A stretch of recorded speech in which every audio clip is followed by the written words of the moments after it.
Children, let's get ready to go now, okay? Oh my. Okay. What? They're like floating sperm Yeah, heads. well, they almost look like they're like driving little like little boats, like motorboats. What's up, everybody? Welcome back. I am so excited tonight. We are taking on another episode of Cells at Work Code Black. This is episode 3, Excitement, Expansion, and Emptiness. So Okay. we'll see what that's all about. Yeah. I am Dr. Todd, by the way. I'm Allycia. And thank you so much for being here in this amazing journey of Code Black. We are also continuing our anime arc, jumping into Apothecary Diaries, going to watch Dr. Stone, Amiku MD. We have a whole list we want to jump into thanks to your recommendations. So keep them coming because we love them. Hope you like this episode. I'm excited to jump in and see what's going on. Oh, hold on a minute. You reading the titles? Hold on. You're skipping ahead. No, I'm not skipping ahead. I'm reading the description of the episode. The red blood cells mobilized to expand the corpus cavernosum. Oh, this is going to be a good one. All right.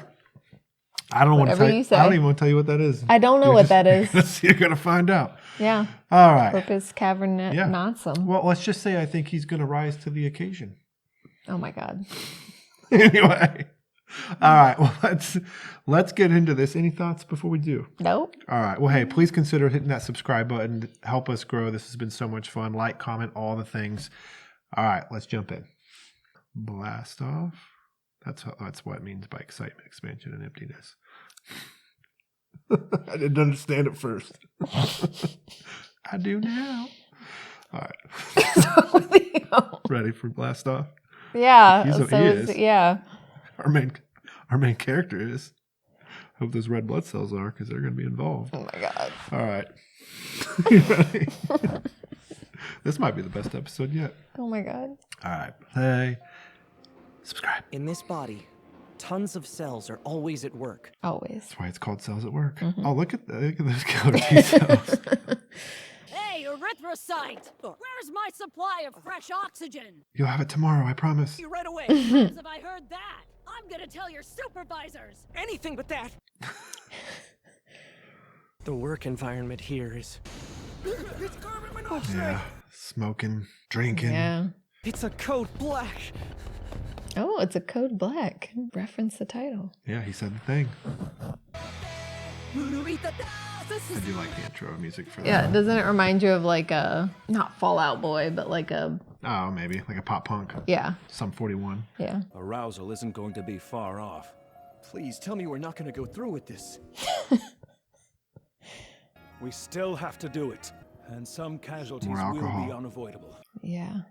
This body is about to enter a state of arousal. Repeat. I've come to deliver your oxygen, ma'am. What? That's it again? Blood cells report to specified location. Just bring it next time. Of course, ma'am. It's your first time? Yes, it is. Well, go on and make a man of yourself then. Oh. It's like he's the only one who doesn't know. Yeah. Specified location. So I'm assuming report to the penis. Well, I mean... Deliveries to make. This mission is more important. Come on. Right. I'm coming. You could argue it is the most important mission. There's going to be a battle today. Good luck, rookie, and be Well, careful. and then if you get introduced to a sexually transmitted infection, those neutrophils need to be ready. Gosh, what kind of bugs are we going to see? Maybe chlamydia or gonococcal. Has now officially entered a state of sexual arousal for reproductive purposes. Whether or not a burgeoning future is achieved depends on how well you do. Pep talk. An erection. Did you say... Engulf the corpora cavernosa with blood. Yep. The corpora cavernosa. Corpora. Oh, Senpai, let's all do our best today. This your first time? We learned what senpai meant from the comments, Yes. so thank you. Cyclic GMP, which causes the arteries to dilate, filling the corpus cavernosum with blood. And filling all that space. Increase the pressure, so the penis will Yeah. achieve its intended state And of once erection. and that pressure increase is what allows it to maintain erection. And so by not allowing that blood to drain, that's what keeps the erection. Get in there and make me proud. Yes, sir. It's an honor to take part in this mission. Well, yeah, I guess. We've got to succeed. He takes his job seriously. He does. We apologize for the inconvenient. Passageway is very narrow. Oh. Experienced an erection before? Not yet, actually. So you're still just a little boy. Yeah.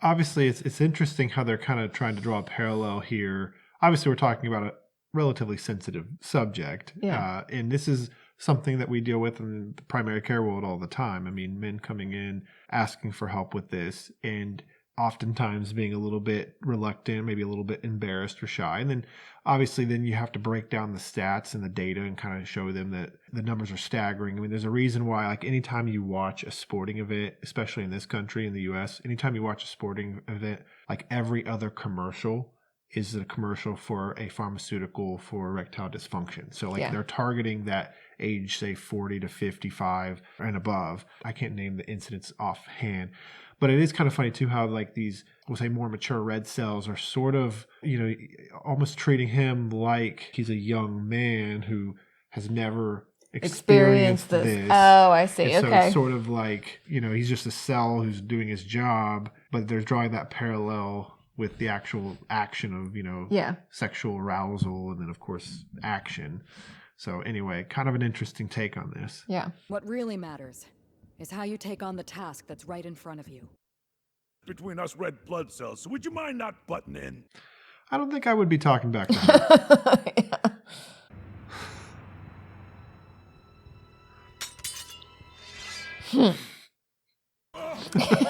Stop! I'm sorry, no down! Is she going to eliminate him? Oh. I say I wouldn't think she would kill him, but maybe just scare It's a him. Pseudomonas. Oh, A small one. Pseudomonas, yeah.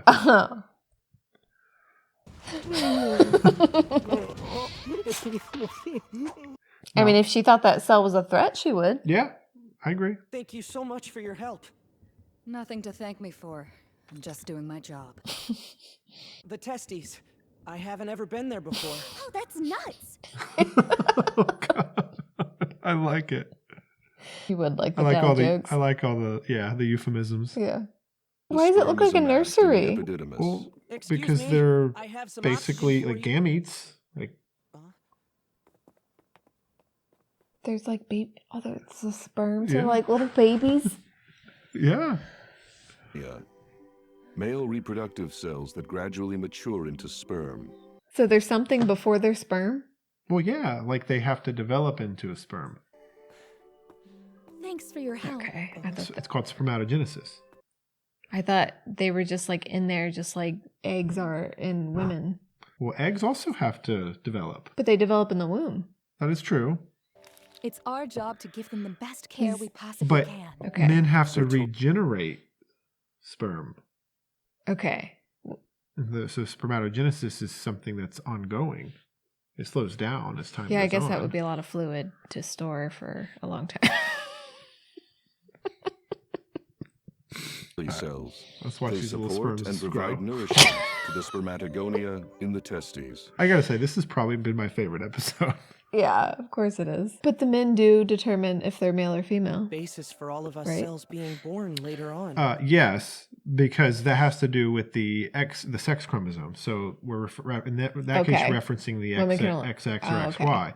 And so as a female, you have an XX, right? So you only have X chromosomes that are of your sex chromosome. So when you give your chromosome to your child, to your baby, you can only give an X, whereas men can give an X or a Y. Ultimately, the male gamete, the male sex chromosome that's going to determine it, because we already know they're getting an X from mom. And so they have to get an X or a Y from the male Well, gamete. that's why they say that then. Yeah, that's Yeah. it's why they say that men determine the sex, because it's based on whether you get the X or the Y from your paternal sex chromosome. Unless you red blood cells trigger an erection to ejaculate them, these children can never set off to find the others.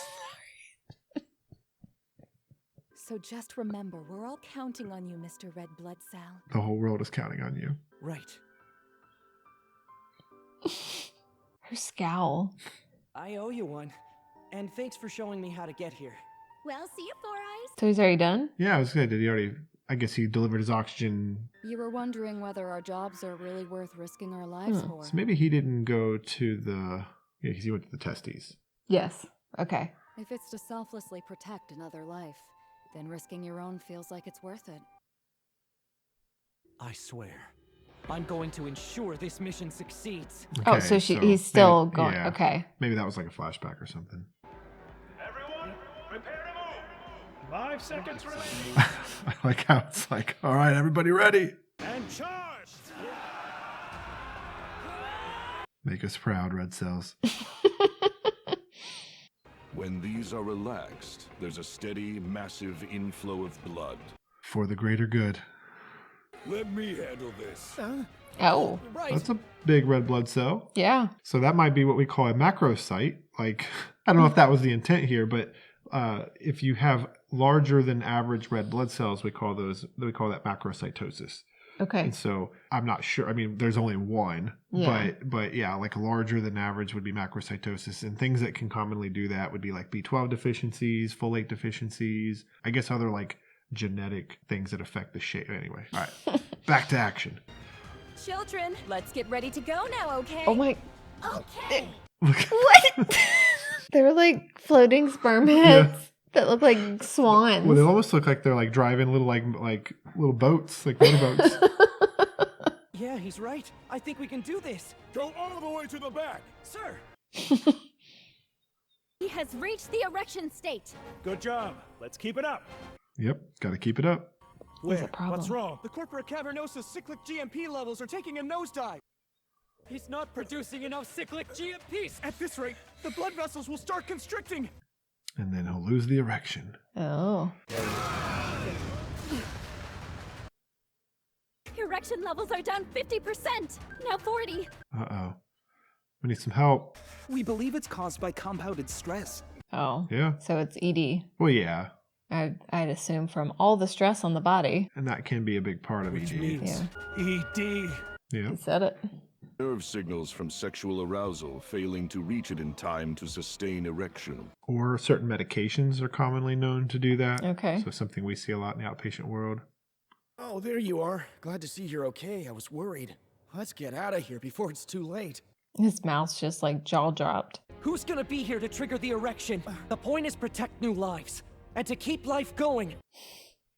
If it's to selflessly protect another life, then risking your own feels like it's worth it. Wise words Yep. from the white cell. No matter what, an erection's coming.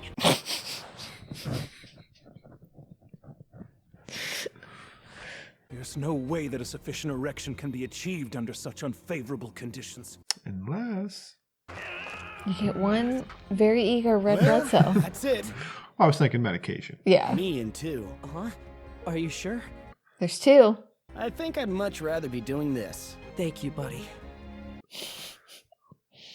Attention all red blood cells. I'm afraid that today's mission has failed. The cyclic GMP levels in the corpora cavernosa are going back up again. I bet he took medicine. Something's inhibiting Oh. the PDE5 function. Yep. Phosphodiesterase 5. That is what Viagra does. So that's the reason why. Looks like it's from an external source. Sildenafil? So sildenafil... Oh, okay, hold on. Commonly used to treat ED.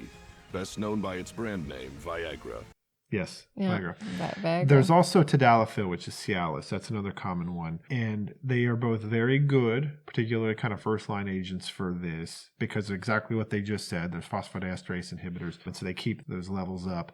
So Viagra was first created. It was actually going to be a cardiovascular medicine. They wanted to use it for, say, blood pressure. And so when they used it in the trials, they found that the blood pressure benefit wasn't stellar because it wasn't super well sustained. But there was a side effect, and that was significant improvement in erection status for men taking it. And so it was sort of the side effect, which is what became the main use of the medicine. And it was actually kind of funny because in the studies, when they discontinued the trials, they requested for the medications back, and a lot of the men lost the medicine or misplaced the medicine. So they didn't give it back. So they clearly enjoyed having that medicine on hand. There are some conditions that will have folks taking these medicines on a regular basis, though, that are not sexually related. Okay. And so people who have pulmonary hypertension from various, say, pulmonary syndromes, pulmonary disease, you can actually take a daily low-dose phosphodiesterase inhibitor like a tadalafil or Cialis, and that's at a low dose, and that can actually reduce pulmonary pressures, pulmonary vascular pressures. And so there are like pulmonary fibrosis, idiopathic pulmonary fibrosis, interstitial lung disease type things that you can actually see people prescribe this where it's not sexual at all. So that, I think, is actually worth knowing, because you will sometimes, so like women, for example, who have these lung disorders could be on these medicines. Yeah. And then somebody who doesn't know that might look at it and be like, why is this woman taking Viagra? That could be why. Okay. And so anyway, a very interesting medication. Obviously, it can be quite popular amongst certain people if they need its help. We're gonna charge one more time! One more go. Everyone! Keep going till you reach the gland! Yes! Mr. Tolicel, we're all ready to go. Is it almost time for us to leave? Keep it going! Blood levels approaching And 98. oh, look, we're almost at 100%. Yep. Closing veins to trap the blood. The penis has now achieved a full erection. Good job, man. And women. Receiving signal from the neurons. Please prepare for emission. All clear for ejaculation. Constrict the urethral sphincter muscle. The entrance and exit of the urethra below the prostate are sealed shut. Mm-hmm. Semen is released with great force due to the pressure. Mm-hmm. 10 seconds to release. 8. They're patiently waiting. I mean, from the body's perspective, though, it is just a job. Yeah. It's a mission. Oh, fire!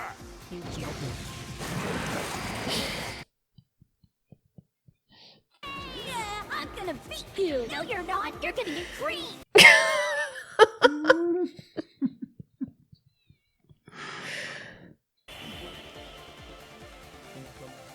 Ejaculation successful. It reminded me of Look Who's Talking. I've never seen that. I know you haven't. Somebody has, though. Finally a man.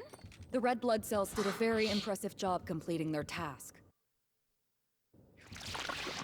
Uh-oh. What the? Okay. Oh, I thought it was over. I was like, Those little sperm, they're all gonna make it to the ova safely, right? I don't know about that. Not all sexual activity is for reproductive purposes only. What? Just for relieving sexual desire? What? Does that mean all our hard work was for nothing? Hmm? Kinda. But then the sperm will be... Why were they ever born into this world then? but I mean, it takes multiple sperm to break Yeah. down. Yeah. Is it the ovum? Yeah. So, yeah. What happened? Oh. Just opened up the gates to some gonocoxy. Okay. So yeah, gonorrhea. Yeah. Oh. All right. That was your favorite episode so far. Yeah, I mean, it was kind of a humorous episode. So like a lot of sexual innuendos in there, which I can appreciate. I think it helps kind of keep things light and fun. Yeah. But obviously, though, it provides for some good like learning. Some bread and butter medicine. Yeah, well, yeah. I mean, so look, I mean, this person's now been exposed to gonococcal infection, and so gonorrhea. Now, thankfully, this is fairly easily treated as long as you detect it and get on the appropriate treatment. You know, and complications of that can be pretty serious. So, you know, like women who have untreated gonococcal infections or chlamydia infections, because those are the two most common sexually transmitted infections, they can go on to develop like pelvic inflammatory disease, which can be pretty serious. That can actually increase infertility rates downstream because of scarring and things. Typically, though, with this type of infection, you're going to need antibiotics in order to clear this up. We would recommend that the partner be treated as well, obviously, because if your partner, you know, we don't know the host, we don't know what the host's sexual activity is, and so I don't know if this is a new partner an ongoing partner, but you would want to treat the partner as well, because otherwise you just risk reinfection. And so that is important to know. I don't know, any thoughts that you had? No. Did you enjoy this episode? It was funny. Yeah, it was. I think they did a good job, and then the banter even was like really kind of heavily innuendoed as well between the cells and the white blood cells and all that. Someone had asked actually not too long ago on a different show we were watching about STDs and STIs, if there's a difference, like what's the difference between STD and an STI. There's really no real difference. Those two terms are used pretty interchangeably. STI is maybe a little more modern term. Like we use that more. It's supposed to be maybe a little less stigmatizing. Whereas like I suppose an STD kind of implies sexually transmitted disease, kind of implies maybe that there's a more chronic component to it because it's a disease, whereas sexually transmitted illness is a little more of an acute Well, then issue. what would be an example of an STD versus an STI? Well, I mean, STI be gonorrhea. Yeah, I mean, I guess, like someone who develops, say, syphilis, syphilis is an interesting one because you can go on to develop, say, what's called secondary or tertiary syphilis, which can form like neurosyphilis. And so I can't remember, was it like Ben Franklin or somebody had developed tertiary syphilis, and you can actually get like a dementia from syphilis. So that can be a big deal. I mean, HIV is obviously one. HIV would be a disease. But it isn't. Yes, it does. Starts with HIV. Obviously that is not curable, but it is treatable. Most sexually transmitted infections are thankfully treatable. There are some though, like hepatitis, hepatitis B. So interestingly, I don't know if most people know this, but hepatitis B is more commonly transmitted through sexual interaction. Hepatitis C actually is a very low transmissible rate through sexual interaction. And I don't know if a lot of people know that, because I certainly didn't really know that when I was in my medical school training. Like I assumed that was sexual interaction was a high risk activity for Hep C. It's actually not. IV drug use is. And so sharing, needle sharing and things like that through IV drug use is a much more high risk exchange, we'll say. Hepatitis B, though, does carry that higher risk with, say, sexual interaction. And those are obviously, not, hepatitis C, thankfully, is curable these days. Hepatitis B does not have a cure as of yet. HIV, I mentioned, does not have a cure.